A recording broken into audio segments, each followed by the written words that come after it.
প্রতিযোগিতা হবে শিক্ষার, প্রতিযোগিতা হবে না অপসংস্কৃতির।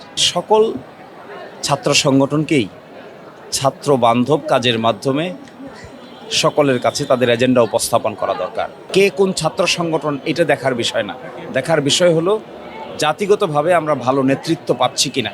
দেশের নাম্বার 1 ট্রেডিং অ্যাপ নিফটি ফার্স্টে পাচ্ছেন ট্রেডিং এর সব সুবিধা, dual exchange access, company analysis, portfolio তৈরি করা সহ আরও অনেক ইউনিক ফিচারের সাথে ট্রেড করতে ডাউনলোড করুন এক্ষুনি। মুক্ত চিন্তা মানুষের মধ্যে ডেভেলপ করেছে।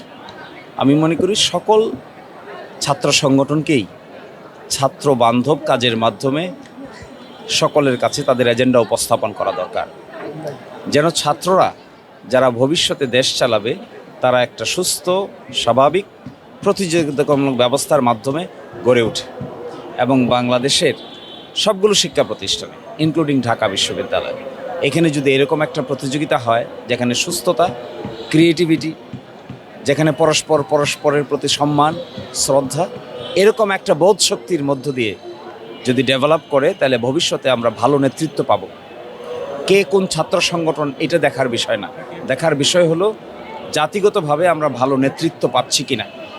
যদি আমরা সুস্থতার সহিত এই প্রতিযোগিতা বজায় রাখতে পারি তাহলে আশা করি ভবিষ্যতে বাংলাদেশ চালানোর জন্য যে লিডারশিপ দরকার এই লিডারশিপ বিশ্ববিদ্যালয়গুলো থেকে কম্পিটেন্ট, ক্রিয়েটিভ, ইনোভেটিভ লিডারশিপ গড়ে উঠবে।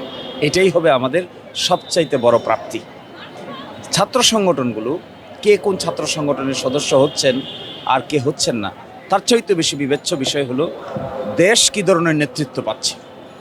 এবং সবচেয়ে বড় ক্রাইসিস এই পর্যায়ে এসে একজন সিনিয়র আইনজীবী হিসেবে আমি মনে করি দেশের ক্রাইসিস মূল কেন্দ্রবিন্দু হলো নেতৃত্ব।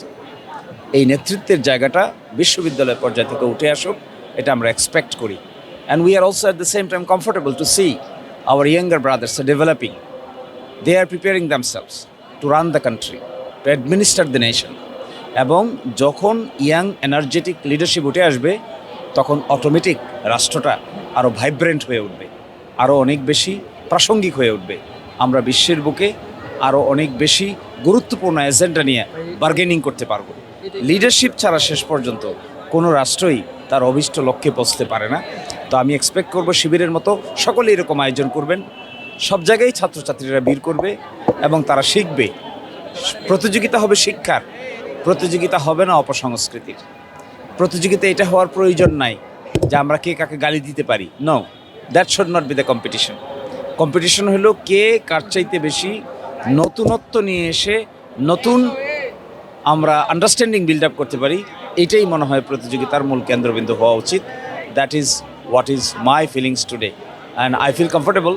At the same time, I am proud to be here যে ছাত্র শিবিরের অর্গানাইজেশনটা টিএসসিতে এরকম আয়োজন করছে।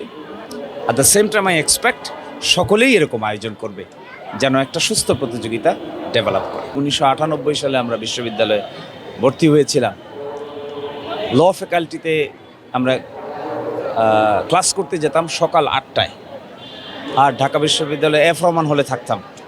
তখন এফ রহমান হল থেকে ঢাকা বিশ্ববিদ্যালয়ের ল ফ্যাকাল্টিতে যেতে 5 টাকা রিক্সা ভাড়া ছিল। আর মাঝখানে এসে আমরা 7 জন একসাথে যেতাম আসতাম। 7 জনের অনেকেই অনেক কিছু হয়ে গেছেন এখন। এসে টিএসসিতে আমরা স্বল্প মূল্যে নাস্তা খেতাম।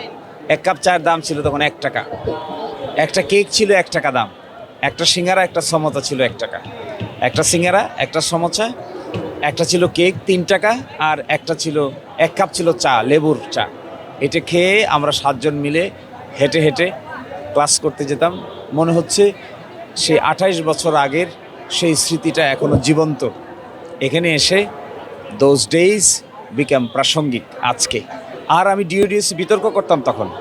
ডিইউডিএসসি যখনই আসতাম তখন আশেপাশে এসে এখানে একটু সময় বসতাম, তারপরে ডিইউডিএসসি বিতর্ক অনুষ্ঠানে অংশগ্রহণ করতাম।